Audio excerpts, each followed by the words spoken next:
uma obra solar, no sentido mais profundo e simbólico da expressão. É uma tentativa praticamente impossível expressar a magnitude dessa obra.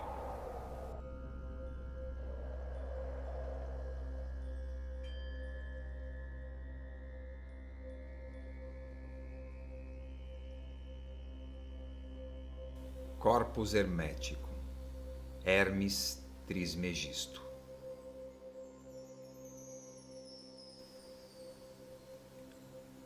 Esta obra é herdeira de uma tradição oral multimilenar, remontando ao Antigo Egito, até aproximadamente 2000 a.C.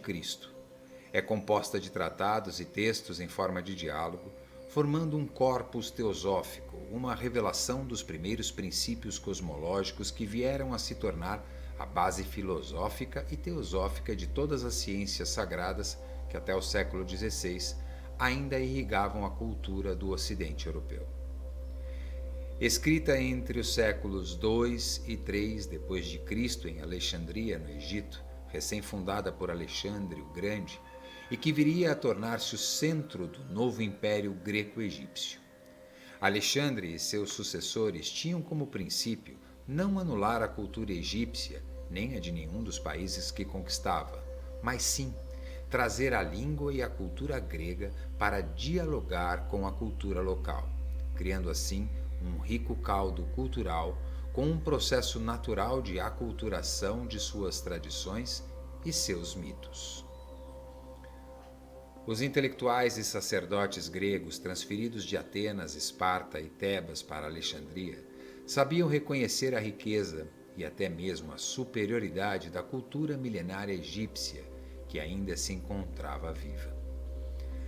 Nesta época era muito comum ver uma literatura desenvolvida em grego, trazendo a autoria notável do deus Thoth, uma vez que ele era considerado a divindade da sabedoria, o escriba dos deuses e o autor por excelência dos livros religiosos da época.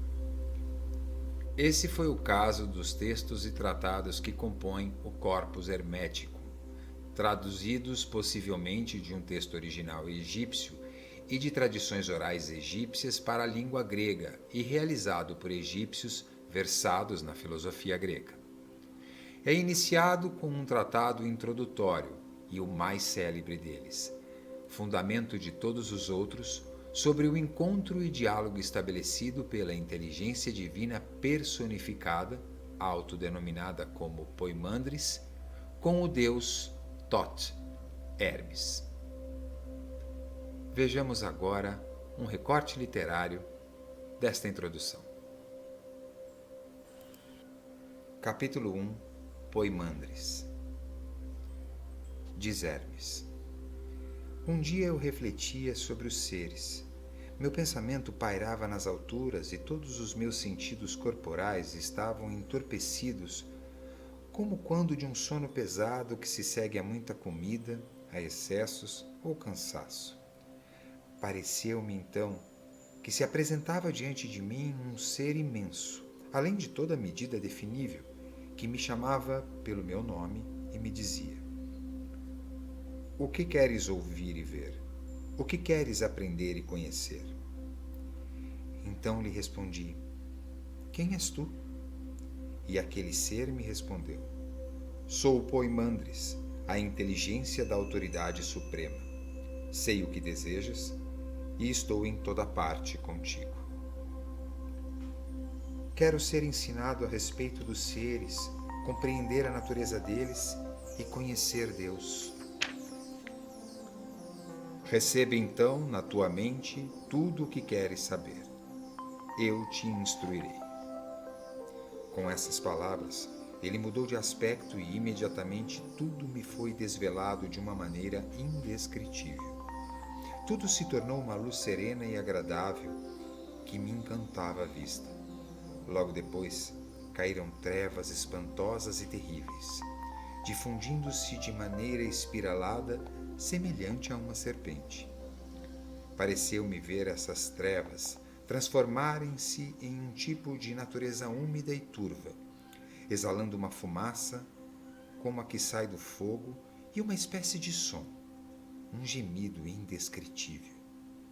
Depois disso, saiu dali um grito inarticulado que parecia a voz do fogo. E uma palavra santa desceu da luz sobre a natureza, e um fogo puro lançou-se da natureza úmida para as alturas sublimes. Ele era sutil, penetrante e ao mesmo tempo ativo.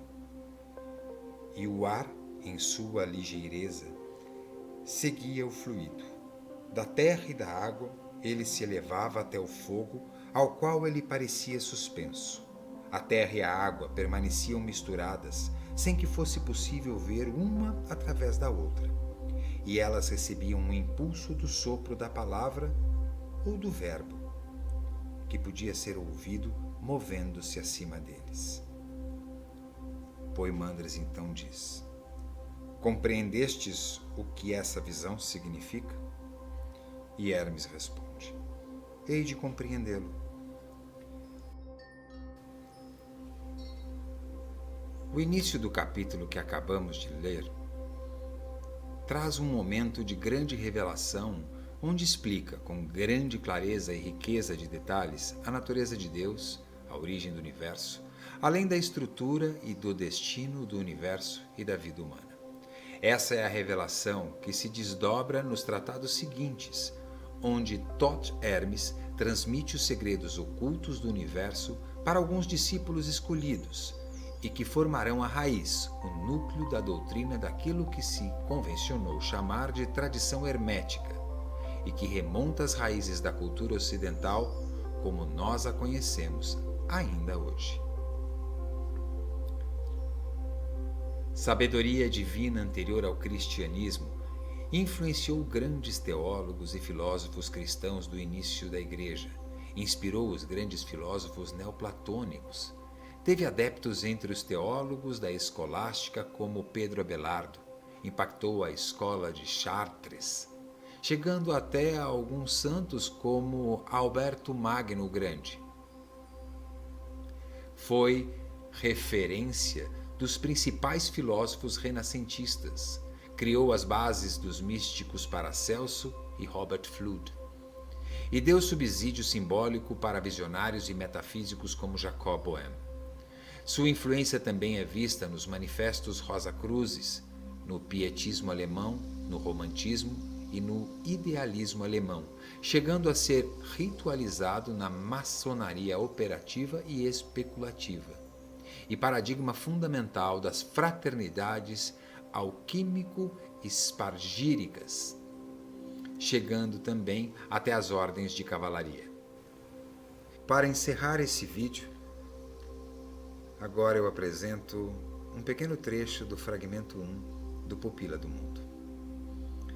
Tendo assim falado, Ísis verteu primeiro em Horus a doce beberagem da imortalidade, que as almas recebem dos deuses, e começou seu discurso sagrado da seguinte maneira: posto que o céu, com seus vários círculos, está superposto a toda a natureza das coisas, ó meu filho Horus, e nada lhe falta do que compõe atualmente a totalidade do mundo, é necessário que a natureza inteira seja ornada e completada pelo que está acima dela, uma vez que esse ordenamento não poderia se dar de baixo para cima.